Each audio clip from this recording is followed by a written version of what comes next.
How does your product use or challenge conventions, and how does it represent social groups or issues? This is creative critical reflection question number 1. For my coursework, I created a popular culture magazine aimed at a mainly young audience of anime and manga fans. This is a very common genre which is popular throughout the world, and therefore I feel that my magazine should have quite a worldwide appeal.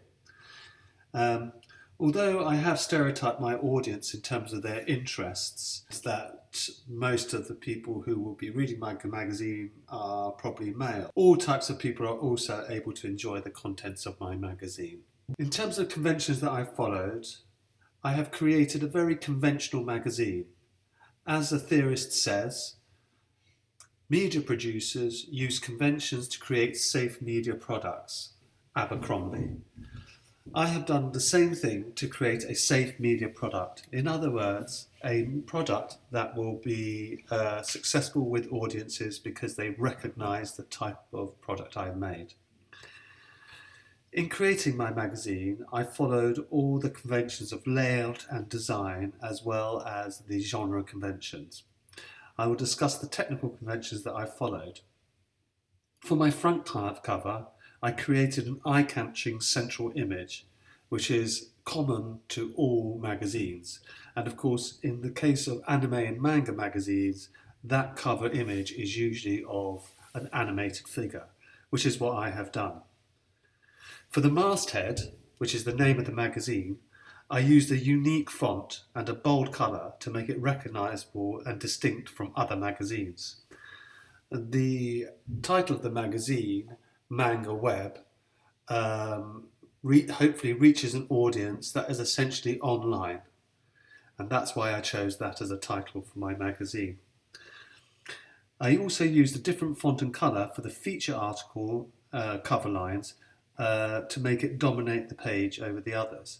The other reason for doing this is that conventionally in magazines, different font styles are used as well as different font sizes for the magazine front cover, and this is a convention that I have used, as you can see here. I created a dates line underneath the masthead and also employed the use of a barcode in the bottom right hand corner. I used a tagline to sell the magazine, or a strapline. I used various taglines to sell the articles inside the magazine. In other words, puff lines. And at the bottom of the page, I located strap lines to highlight the other stories in the magazine. Again, I used a variety of font sizes and colours for the text, and a simple colour palette comprised by blue, yellow and hot pink. I believe that these colours that are vibrant would appeal to my target audience. For my contents page, again, I followed a convention. As you can see from the real media text, I got my ideas from this magazine. I positioned my text in one column, and at the top of the page I put the issue number. I divided the content into two main categories, features and departments. For the sublines I used a smaller font, and at the bottom of the page I positioned the page number as the date and the magazine name. These are all conventions that you would find in most magazines for the contents. My double page spread is also a conventionally laid out and designed double page spread. These conventions that I discuss are common to all magazines, not just anime magazines. Firstly, because my audience is quite young, I've tried to create a cluttered, packed full visual piece for my magazine. I have employed the use of a headline as well as a standfast. I've used drop caps and text wrapping. The main image is centre left, drawing the audience's attention into the article. Another area that I've tried to follow the conventions is in the language and the register. The way I wrote my article was so that it would appeal to a young audience, where I directly refer to the audience. How does my magazine represent social groups and issues? One of the interesting things about anime and manga magazines are that female characters are often underrepresented. given that the genre mostly appeals to males. Main female characters are also more likely to be more curvaceous and behave more provocatively. On the other hand, male characters will be more likely to be portrayed as hypermasculine, will be more likely to be found using a weapon. To challenge this trope, for my illustrations I created only female and non-gender characters. With my cover illustration, I tried to break this stereotype by constructing a representation of a strong female, not sexualized protagonist. In my contents page, I use an illustration of a magical girl, a quite common trope in anime, but with a healthier body compared to the ones over-sexualized and idealized portrayed in the average anime magazine. The only male figure in my magazine is the fictitious graphic novel creator. And although they are male, I don't feel that I have stereotyped females negatively by having a male anime writer.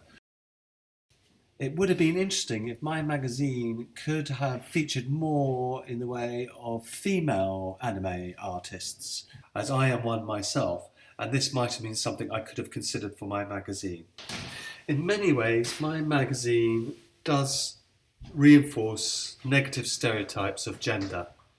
The female characters that have been drawn in my magazine all have very curvaceous bodies and are certainly being constructed to be, for want of a better word, sexual objects. This is one of the features of anime and manga magazines, as well as anime and manga in general. The representations are often very patriarchal and negative in this sense.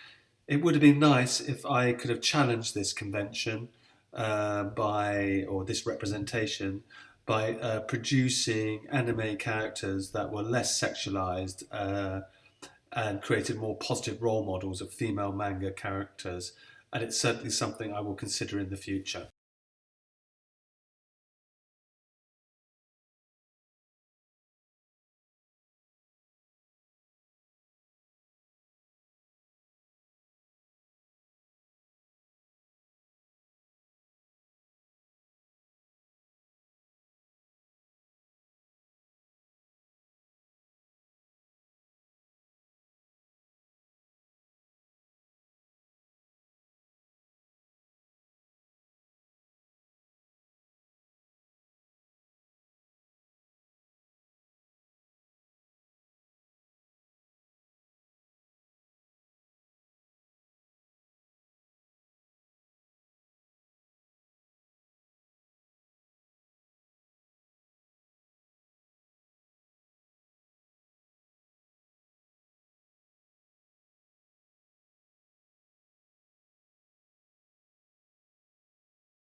From my research into anime magazines, I discovered some research done by someone at MIT in America.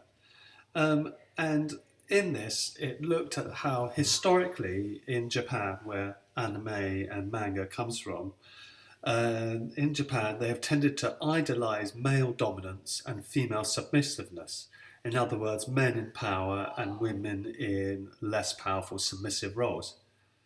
However, women have not been invisible, especially in Japan's early years. Some of Japan's greatest literary figures were women, such as the novelist Lady Murasaki. However, when Japan became war-oriented and feudal, women quickly became second-class citizens.